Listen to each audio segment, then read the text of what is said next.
1971 সালের পর পাকিস্তান বাংলাদেশের সরাসরি বাণিজ্য পুনরায় শুরু। ডিসেম্বরেই নির্বাচন দিতে চায় সরকার। মৃত্যুদণ্ডের রায়ের বিরুদ্ধে জামায়াত নেতা আজাহারের রিভিউ শুনানি মঙ্গলবার। 4 দিন পর ফের বড়পুকুরিয়া তাপবিদ্যুৎ কেন্দ্রে উৎপাদন শুরু। 6 দাবি নিয়ে ঢাকার পথে কুয়েট শিক্ষার্থীরা। বিয়ে বাড়িতে উচ্চ শব্দে গান বাজানোয় মারধরে এক ব্যক্তি নিহত। সন্ধ্যার মধ্যে দেশের 9 অঞ্চলে ঝড়ের আভাস। দুপুরে ক্রিকেটের 2 চিরপ্রতিদ্বন্দ্বীর মহারণ। শুনছিলেন দিনের খবরের প্রধান শিরোনাম, এবার বিস্তারিত। তার আগে গ্রামের কাগজের ইউটিউব চ্যানেল সাবস্ক্রাইব করুন এবং সব খবর পেতে ফেসবুক পেজ ফলো করে রাখুন। পাকিস্তান এবং বাংলাদেশ 1971 সালের মুক্তিযুদ্ধের পর প্রথমবারের মতো সরকারি পর্যায়ে সরাসরি বাণিজ্য শুরু করেছে। শনিবার এক্সপ্রেস নিউজ জানিয়েছে, প্রথম সরকারি অনুমোদিত পণ্যের চালানটি পাকিস্তানের পোর্ট কাসিম থেকে যাত্রা শুরু করে। এটি 2 দেশের বাণিজ্যিক সম্পর্কের জন্য একটি ঐতিহাসিক পদক্ষেপ হিসেবে মনে করা হচ্ছে। প্রতিবেদনে বলা হয়েছে, বাংলাদেশ পাকিস্তানের সঙ্গে 50,000 টন চাল কেনার চুক্তি করেছে, যা ট্রেডিং কর্পোরেশন অব পাকিস্তানের মাধ্যমে সম্পন্ন হয়েছে। চুক্তিটি ফেব্রুয়ারির শুরুতে চূড়ান্ত করা হয়। এটি প্রথমবারের মতো পাকিস্তান ন্যাশনাল শিপিং কর্পোরেশনের একটি জাহাজ সরকারি পণ্য নিয়ে বাংলাদেশের বন্দরমুখী হবে, যা সামুদ্রিক বাণিজ্য সম্পর্কের ক্ষেত্রে একটি গুরুত্বপূর্ণ মাইলফলক হিসেবে দেখা হচ্ছে। 2 দেশের অর্থনৈতিক সহযোগিতা গড়ে তুলতে এবং কয়েক দশক ধরে অচল থাকা বাণিজ্য চ্যানেল পুনরায় খুলে দিতে সহায়ক হবে এটি। বাংলাদেশের অন্তর্বর্তী সরকার পাকিস্তানের সঙ্গে বাণিজ্যিক সম্পর্ক আরও গভীর করার সিদ্ধান্ত নেয়, যা 2 দেশের মধ্যে অর্থনৈতিক সহযোগিতাকে আরও দৃঢ় করবে। বর্তমানে উভয় দেশ সরাসরি বিমান যোগাযোগ স্থাপনের পরিকল্পনাও করছে। আগামী ডিসেম্বরে জাতীয় সংসদ নির্বাচন দিতে চায় অন্তর্বর্তী সরকার। কোনো কারণে ডিসেম্বরে সম্ভব না হলে নির্বাচন বড়জোর মাসখানেক পেছানো হতে পারে। অন্তর্বর্তী সরকার এবং প্রধান উপদেষ্টার ঘনিষ্ঠ একাধিক সূত্রের বরাত দিয়ে জাতীয় নির্বাচনের সময় নিয়ে এমন তথ্য দিচ্ছে বিভিন্ন গণমাধ্যম। প্রতিবেদনে বলা হয়েছে, আগামী ডিসেম্বরে জাতীয় সংসদ নির্বাচন, এটা মোটামুটি নিশ্চিত। তবে কোনো পরিস্থিতিগত কারণে ডিসেম্বরে সম্ভব না হলে আগামী বছরের জানুয়ারির মধ্যে ভোট হবে বলে মনে করছেন সরকার সংশ্লিষ্ট অনেকেই। কারণ আগামী বছরের ফেব্রুয়ারিতে পবিত্র রমজান শুরু হবে। রমজান ও পবিত্র ঈদ উল ফিতর মিলিয়ে 1.5-2 মাস সময়ের মধ্যে নির্বাচন আয়োজন করা সম্ভব হবে না। এরপর কালবৈশাখী ও বর্ষা মৌসুম শুরু হবে। সাধারণত বর্ষায় জাতীয় নির্বাচন আয়োজন করা হয় না। সেই ক্ষেত্রে ডিসেম্বরে সম্ভব না হলে 2026 সালের জানুয়ারিতে নির্বাচন আয়োজন করা হবে।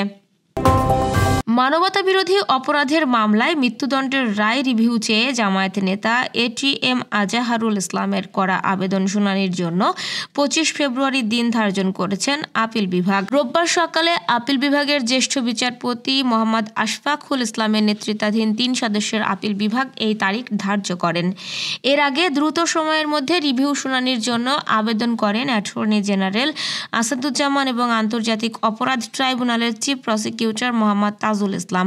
বাংলাদেশের মুক্তিযুদ্ধ চলাকালে মানবতাবিরোধী অপরাধের সঙ্গে জড়িত থাকার দায়ে 2014 সালের 30 ডিসেম্বর ATM আজাহারুল ইসলামকে মৃত্যুদণ্ড দেয় আন্তর্জাতিক অপরাধ ট্রাইব্যুনাল।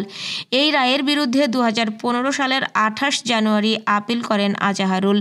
এই আপিলের ওপর শুনানি শেষে মানবতাবিরোধী অপরাধের মামলায় আজাহারুল ইসলামের মৃত্যুদণ্ড বহাল রেখে 2019 সালের 31 অক্টোবর আপিল বিভাগ রায় দেন। 2020 সালের 15 মার্চ আপিল বিভাগের পূর্ণাঙ্গ রায় প্রকাশিত হয়।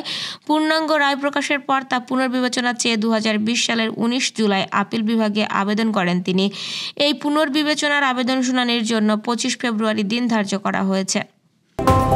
4 দিন পুরোপুরি বন্ধ থাকার পর দিনাজপুরের পার্বতীপুরের 525 মেগাওয়াট ক্ষমতা সম্পন্ন বড়পুকুরিয়া কয়লাভিত্তিক তাপবিদ্যুৎ কেন্দ্রে উৎপাদন শুরু হয়েছে। শনিবার বিকেল 5:30টায় 1 নম্বর ইউনিট থেকে বিদ্যুৎ উৎপাদন শুরু হয়। চালু হওয়া ইউনিটটি 125 মেগাওয়াট ক্ষমতা সম্পন্ন হলেও তা থেকে প্রতিদিন 70 মেগাওয়াট বিদ্যুৎ উৎপাদন সম্ভব হবে। বিষয়টি নিশ্চিত করেছেন বড়পুকুরিয়া তাপবিদ্যুৎ কেন্দ্রের প্রধান প্রকৌশলী মোহাম্মদ আবু বকর সিদ্দিক। 2 নম্বর ইউনিট যান্ত্রিক ত্রুটির কারণে 2020 সালের নভেম্বর থেকে বন্ধ রয়েছে। শুধু সচল ছিল 1 ও 3 নম্বর ইউনিট, যা থেকে উৎপাদন হওয়া প্রায় 230 মেগাওয়াট বিদ্যুৎ জাতীয় গ্রিডে যোগ হয়। যান্ত্রিক ত্রুটির কারণে গত 15 ফেব্রুয়ারি 3 নম্বর ইউনিট বন্ধ করে দেওয়া হয়। শুধু চালু ছিল 1 নম্বর ইউনিটটি। সেই ইউনিটে বয়লারে লিকেজ হওয়ায় যান্ত্রিক ত্রুটি দেখা দেয়। পরে 17 ফেব্রুয়ারি বিকেলে 1 নম্বর ইউনিটও বন্ধ করা হয়। ফলে পুরোপুরি বন্ধ হয়ে যায় বিদ্যুৎ কেন্দ্রের 3টি ইউনিটের উৎপাদন কার্যক্রম। বিদ্যুৎ কেন্দ্রটি 4 দিন পুরোপুরি বন্ধ থাকার পর শেষে শনিবার থেকে উৎপাদন শুরু করেছে। এবার ঢাকার পথে খুলনা প্রকৌশল ও প্রযুক্তি বিশ্ববিদ্যালয়ের শিক্ষার্থীরা। উপাচার্যের পদত্যাগ ও নতুন নিয়োগ সহ 6 দফা দাবিতে প্রধান উপদেষ্টাকে স্মারকলিপি দিতে শিক্ষার্থীদের 2টি বাস রাজধানীর উদ্দেশ্যে যাত্রা করেছে। রোববার সকাল 8টায় চোখে লাল কাপড় বেঁধে প্রতিবাদ জানিয়ে ক্যাম্পাস ত্যাগ করেন শিক্ষার্থীরা। এই দাবি বাস্তবায়নের উদ্দেশ্য নিরাপদে অবস্থা নিয়ে ভার্চুয়ালি এই আন্দোলন চালিয়ে যাবেন বলেও জানান। এ সময় তারা অভিযোগ করেন 6 দফা দাবির একটিও বাস্তবায়ন হয়নি। তারা অতি সত্বর এই দাবি বাস্তবায়নের মধ্য দিয়ে শিক্ষা কার্যক্রমে ফিরতে চান। যাত্রা শুরুর আগে প্রেস ব্রিফিংয়ে শিক্ষার্থীরা বলেন, ক্যাম্পাসে নিরাপত্তাহীনতার কারণে আমরা আমাদের দাবি নিয়ে প্রধান উপদেষ্টার সাথে দেখা করতে যাচ্ছি। এরপর আমরা নিরাপদ স্থানে চলে যাব। ক্যাম্পাসে নিরাপত্তা নিশ্চিত না হওয়া পর্যন্ত আমরা ক্যাম্পাসে ফিরব না। আমাদের কার্যক্রম অনলাইনে চলবে। নাটোরের বড়াই গ্রামে বিয়ে বাড়িতে উচ্চ শব্দে গান বাজানোকে কেন্দ্র করে প্রতিবেশীর মারধরে মোহাম্মদ কামাল ব্যাপারী নামে এক ব্যক্তি নিহত হয়েছেন। শনিবার রাত 11:15টার দিকে উপজেলার মাঝগাঁও ইউনিয়নের ধলামানিকপুর পশ্চিমপাড়া এলাকায় এই ঘটনা ঘটে। রাজধানী ঢাকা সহ দেশের 9 অঞ্চলে সন্ধ্যার মধ্যে ঝড়ের আশঙ্কা রয়েছে। সেই সঙ্গে বৃষ্টি বা বজ্রবৃষ্টির আভাস দিয়েছে বাংলাদেশ আবহাওয়া অধিদপ্তর। রোববার সকাল 9টা থেকে সন্ধ্যা 6টা পর্যন্ত দেশের অভ্যন্তরীণ নদী বন্দরের দেয়া পূর্বাভাসে এই তথ্য জানানো হয়।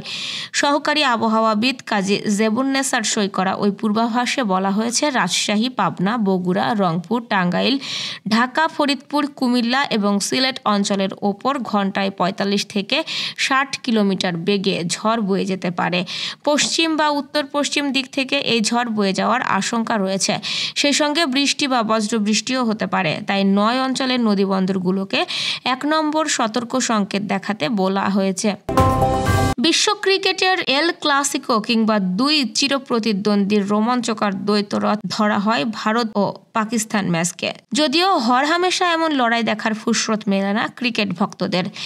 এমনকি সম্প্রতি সময়ে 2 দলের মুখোমুখি ম্যাচ ঠিক অতটা জমেও না। তবুও ভারত পাকিস্তান ম্যাচ নিয়ে উন্মাদনার কমতি নেই।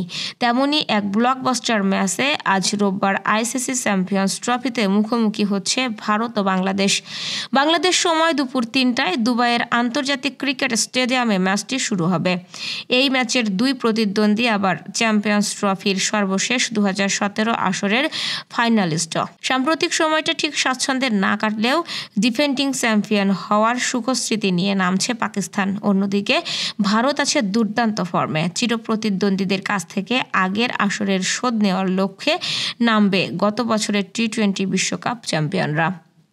এই ছিল দুপুরের আয়োজন। সাথে থাকার জন্য ধন্যবাদ।